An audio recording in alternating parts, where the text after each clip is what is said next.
Bienvenue et bonjour à tous dans ce webinaire. Aujourd'hui, on est réunis pour parler de Okidoki et de la campagne Ulule. Tout d'abord, je me présente. Je m'appelle Victor Le Forestier et je suis stagiaire depuis peu chez Okidoki. D'ailleurs, stage qui se termine bientôt par ailleurs. Et donc, euh, Dans le cadre de mon stage, j'ai eu l'occasion de travailler sur la campagne Ulule, faire la critique constructive de la campagne Ulule. Et donc, j'ai remarqué qu'elle était, entre guillemets, à l'arrêt depuis quelques mois. Avec Asni, on a travaillé en collaboration pour donner des nouvelles de la campagne, de comment elle procède et de ce que Okidoki devient. Donc, on a eu l'idée de ce webinaire. Tout d'abord, on va commencer par un petit tour de table. Je te laisse te présenter, hein. Alors bonjour, moi c'est Eva. Je suis aussi stagiaire depuis pas très longtemps en communication et marketing chez Okidoki. Et voilà, je laisse Asni et Arthur se présenter. Alors bonjour à tous, je suis Arthur Jaffre, donc je suis chargé de projet innovation et intelligence artificielle chez Okidoki. Donc ma mission est d'intervenir sur le développement de la solution et de trouver les dernières solutions qui sont sorties sur le marché et voir l'intérêt qu'elles peuvent apporter à la solution Okidoki. Bonjour à tous, du coup, Asni Kabeb, je suis l'un des cofondateurs de Okidoki. Je suis le responsable de Humanissimum, l'entreprise qui pilote ce projet. Et merci à vous deux, Victor et Eva, d'avoir joué le jeu et de nous avoir challengé pour organiser cet événement. Ça n'a pas été facile, mais merci en tout cas d'avoir pris l'initiative et avec plaisir de répondre à vos questions avec Arthur. Je vais commencer par une question pour Arthur. Euh, Est-ce que tu peux nous résumer un petit peu ce que c'est que Okidoki avec tes mots? Alors, Okidoki, pour faire très simplement, c'est une solution qui s'adresse au centre de régulation SAMU Centre 15 français. On intervient directement au décroché des appels du centre 15, c'est-à-dire que lorsque vous allez composer le numéro 15, lorsque vous êtes victime d'une urgence ou autre, nous, on vient en double écoute de l'appel, c'est-à-dire qu'on vient extraire toutes les informations que vous allez pouvoir éloqué durant l'appel et nous venons via un modèle de speech to text euh, retranscrire l'appel. Une fois ces informations captées, on vient les classifier via un modèle de NLP et afficher les informations pertinentes pour l'ARM afin qu'il puisse prendre la meilleure décision pour l'orientation de l'appel. Merci. Euh, Eva, je peux prendre une question, s'il te plaît, Eva. Dis-nous. J'aurais une question pour Asni. Je viens de voir que dans la campagne Ulule, la progression de la campagne s'était un petit peu stoppée vers février et que justement les dons avaient arrêté de progresser à partir de février et qu'on est à peu près à 11 000 euros de récoltés sur le premier objectif. Donc, est-ce que vous pouvez nous parler des obstacles que vous avez pu rencontrer pendant cette campagne? Avec plaisir. Euh, alors, ça n'a pas été facile pour nous, hein. C'est que concrètement, l'objectif qu'on a mis en place, on s'est fixé un objectif assez ambitieux, mais qui nous semblait réaliste. L'année dernière, je crois qu'on a lancé ça vers fin octobre, début décembre. Alors, pourquoi on a mis ça en place? C'est que concrètement, beaucoup de choses évoluent au niveau réglementaire et on avait besoin d'être entouré de citoyens contributeurs qui nous aident et qui soutiennent ce projet. Alors, sur le volet financier, certes, mais sur aussi un volet assez important pour nous, c'est d'avoir des ambassadeurs et des personnes qui appuient pour faire évoluer la législation, parce qu'aujourd'hui, tout n'est pas réellement réalisable dans le cadre des traitements d'appel. Il y a des choses qui sont autorisées, il y a des choses qui ne le sont pas. Donc, on milite pour que la prise en charge des appels d'urgence puisse bénéficier de tout ce que la technologie permet aujourd'hui. Il n'y a pas de raison à que quand on appelle pour commander une pizza, l'appel est traité, on arrive en fait à vous orienter, même à vous suggérer en fait des pizzas. Alors que quand on compose un numéro 15 ou un numéro 18, derrière, ben, certains appels sont traités comme il y a 30 années. Certaines choses n'ont pas beaucoup évolué. Et donc, à travers cette campagne, notre objectif, c'est d'aller chercher des citoyens qui peuvent soutenir un projet innovant. Ça n'a pas été facile parce que très rapidement, on s'est rendu compte que les gens ne comprenaient pas forcément tous comment fonctionne un SAMU, comment fonctionne quand on compose un numéro, qui décroche concrètement et comment ça se traite l'appel. Et donc, au bout de quelques jours, les premiers retours qu'on avait, mais en fait, on ne savait pas qu'il y avait besoin de ça, on ne savait pas du tout comment fonctionnait côté régulation. Et on s'est retrouvé à repenser notre campagne et à l'orienter vers une campagne de sensibilisation et d'explication, d'où les premières communications qu'on a mis en place. Donc, ça n'a pas été facile au démarrage et après, les choses se sont un peu accélérées. Il faut savoir que nous, en interne, on s'est organisé pour gérer la campagne sur presque un mois et demi. Ça nous a pris beaucoup plus de temps. Et après, par la suite, on a dû freiner un peu la voilure parce qu'on avait clairement d'autres projets en parallèle qui sont assez chronophages. Et comme vous le savez, en fait, on a les JO qui se rapprochent. On a des expérimentations qui sont en cours. Et c'est ça qui explique un peu le coup de frein. Mais on n'abandonne pas. On croit dans ce que nous sommes en train de faire. Et donc, certainement, ça va repartir. Et peut-être grâce à vous. Alors Merci. moi, Merci. Ah, tu veux oui, intervenir, Eva? Vas-y. j'avais une autre question justement pour rebondir sur ce que disait Asni. Euh, on ne sait pas forcément tous ce que c'est que la régulation médicale, enfin nous les premiers. Et du coup, est-ce que Arthur ou Asni, vous pouvez répondre à cette question, euh, nous expliquer clairement ce que c'est qu'un centre d'appel et puis comment ça fonctionne avec le SAMU? Arthur peut répondre. Oui, je veux bien répondre à cette question. Alors, il faut savoir qu'en France, on compte un centre de régulation médicale par département, sur tout le territoire français et département d'outre-mer. Lorsque vous allez composer le numéro 15, vous allez être automatiquement redirigé vers l'un de ces centres de régulation en fonction de votre position géographique. Ensuite, votre appel va être traité par ce centre de régulation, c'est-à-dire qui est composé d'assistants de régulation et de médecins régulateurs. Donc, au décrocher de l'appel, vous allez être mis en relation avec un assistant de régulation médicale qui va prendre vos coordonnées, évaluer la gravité de l'appel et auquel vous allez lui définir le motif de votre appel.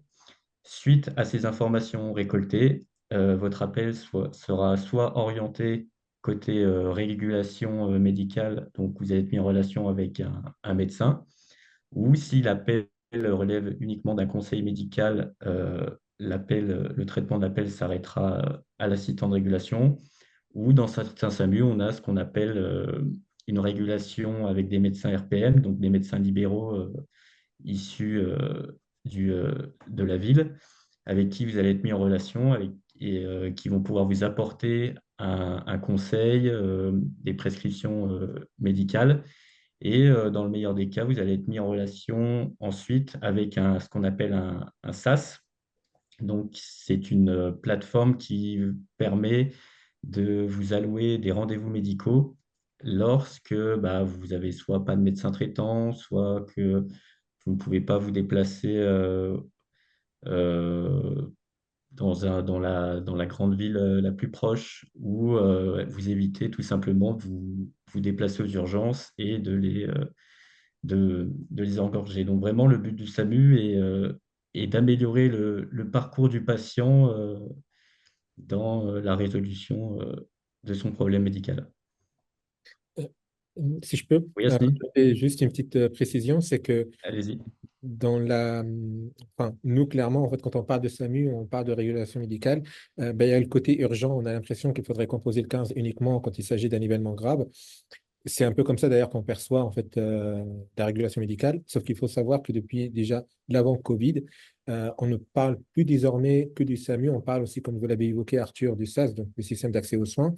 Pourquoi? Parce qu'il n'y a que 7% des appels qui arrivent nécessitent réellement une intervention urgente. Le reste, ça reste des appels aussi à titre, des appels d'information, des appels de demande de rendez-vous et autres.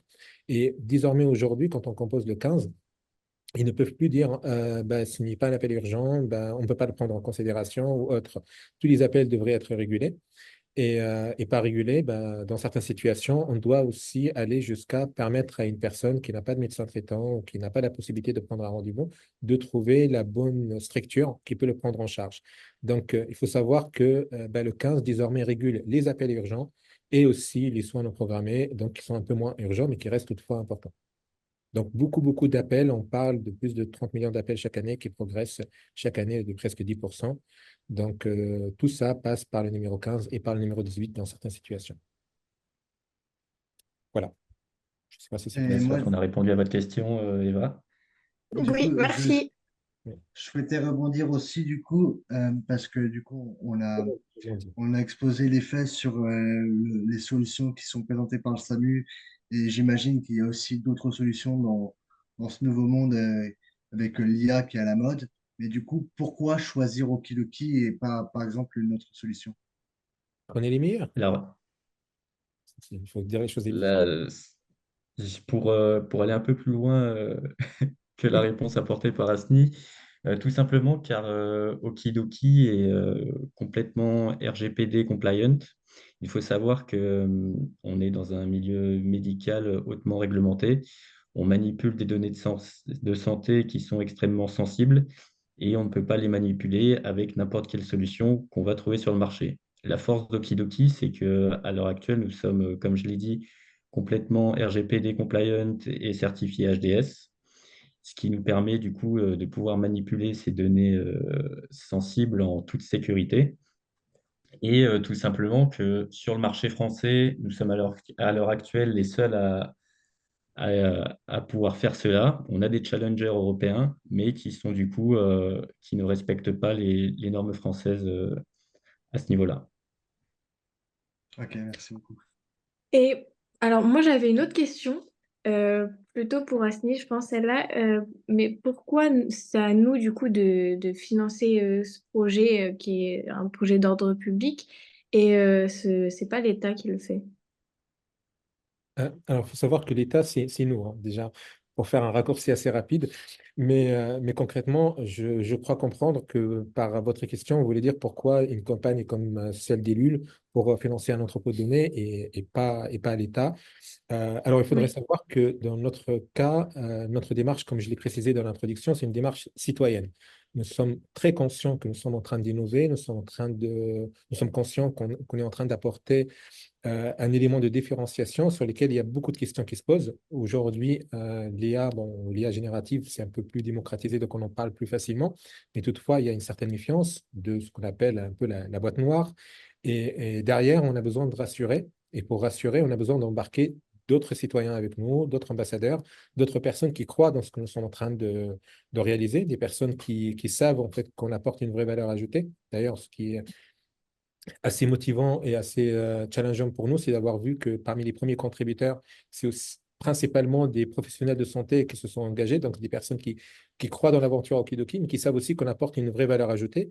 Donc nous, dans un premier temps, on a pensé qu'il faudrait être armé plutôt d'un soutien de la base, donc des personnes qui sont les utilisateurs ou les futurs utilisateurs de notre solution, avant d'aller solliciter d'aide, de subventions ou des paiements côté ARS, côté ministère. Donc, nous sommes dans une phase où, dans un premier temps, nous avons plus d'avoir des citoyens et des contributeurs, pardon, avant d'aller solliciter d'autres acteurs. Et la validation côté État, côté ARS ou autre, prend beaucoup plus de temps. On reçoit déjà des aides, on est déjà soutenu, mais sur la partie entrepôt de données, on voulait montrer à certains challengers aussi il y a un vrai besoin et que les citoyens croient dans ce besoin. Donc voilà pourquoi cette initiative d'entrepôt de données euh, basée sur une contribution citoyenne. ok, très bien, ça se Peut-être- comprend. Voilà, c'est pour juste rajouter une couche, si vous me permettez.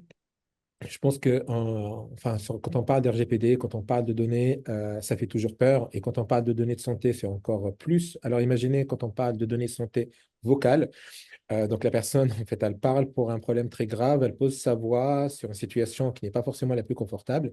Et derrière, en fait, on imagine en fait que n'importe qui peut avoir une certaine réticence à dire qui va écouter mon appel, qui va analyser mon appel et qu'est-ce qu'on va faire en fait de tel appel.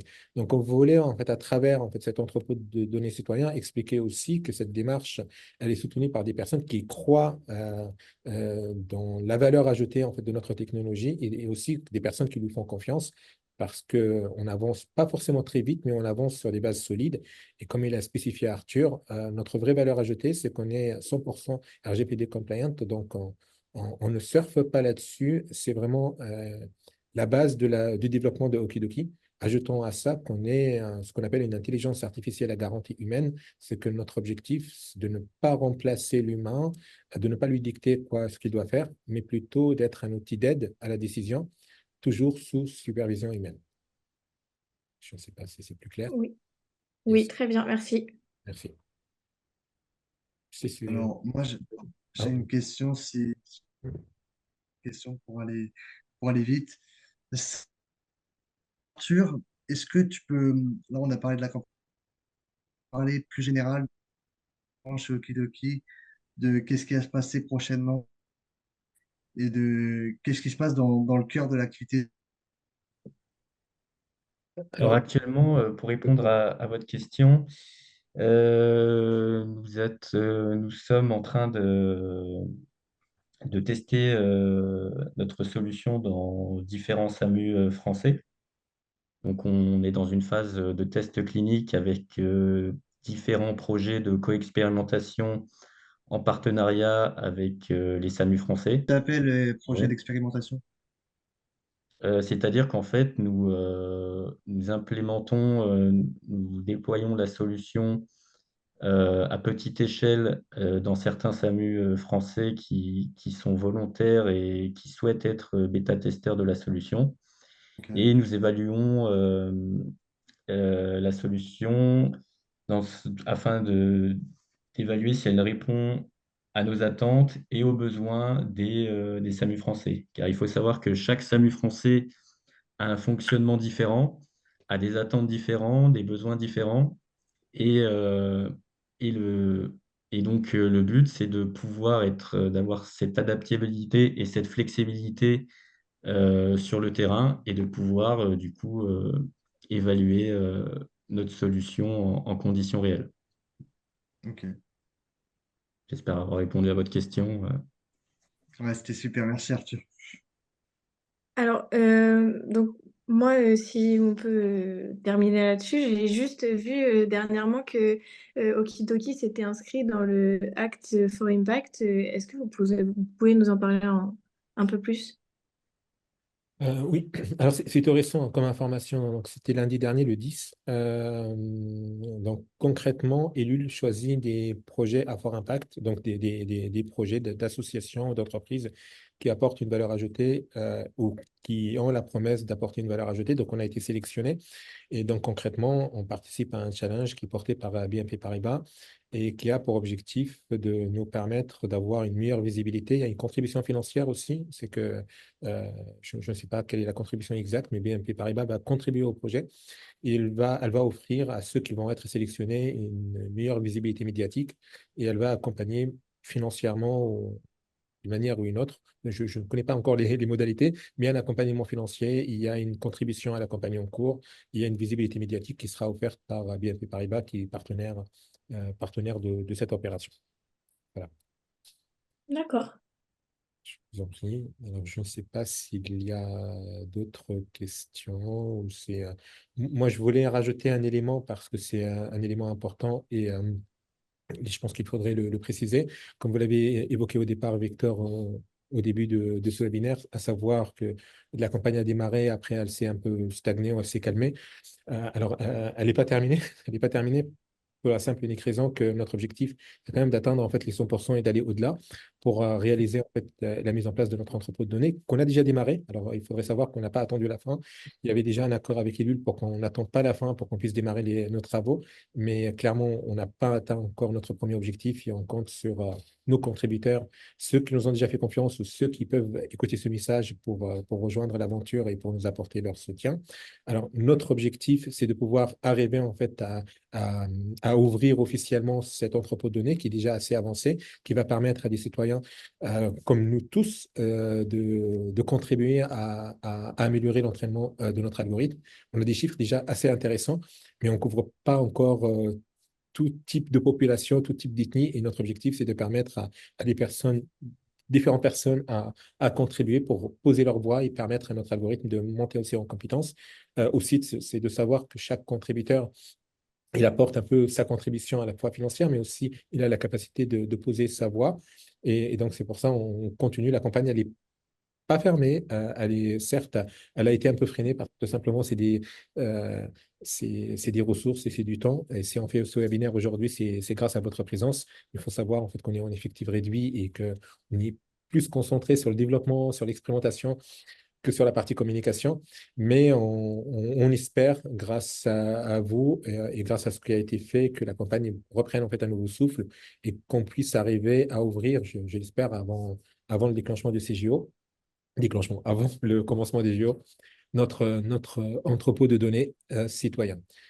Voilà, donc je voulais apporter cette précision et si vous me permettez pour conclure, vous remercier parce que ça a été assez agréable de travailler à vos côtés. Donc, c'était assez challengeant pour nous donc de recevoir des personnes qui ne sont pas forcément de notre écosystème, donc qui nous ont posé des vraies questions en pointant ce qui fonctionne, ce qui ne fonctionne pas, comment on peut être perçu ou compris par d'autres.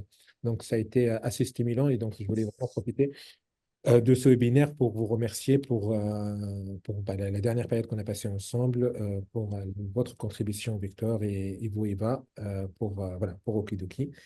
Et au plaisir de vous recroiser sur d'autres aventures. Ça sera vraiment un plaisir pour nous, en tout cas. Voilà, de mon côté, j'ai terminé. Merci à vous et puis au plaisir. Merci beaucoup, ça fut également un véritable plaisir de travailler à vos côtés, en vous souhaitant une excellente continuation. Ah bah, merci beaucoup. Ben, ça nous touche et si on peut se recroiser, bah, ce sera avec plaisir. Ben, je l'espère aussi, l'aventure ne fait que commencer. À très bientôt et bonne fin de journée à vous. Salutations. Bye bye. Au revoir. À bientôt, au revoir.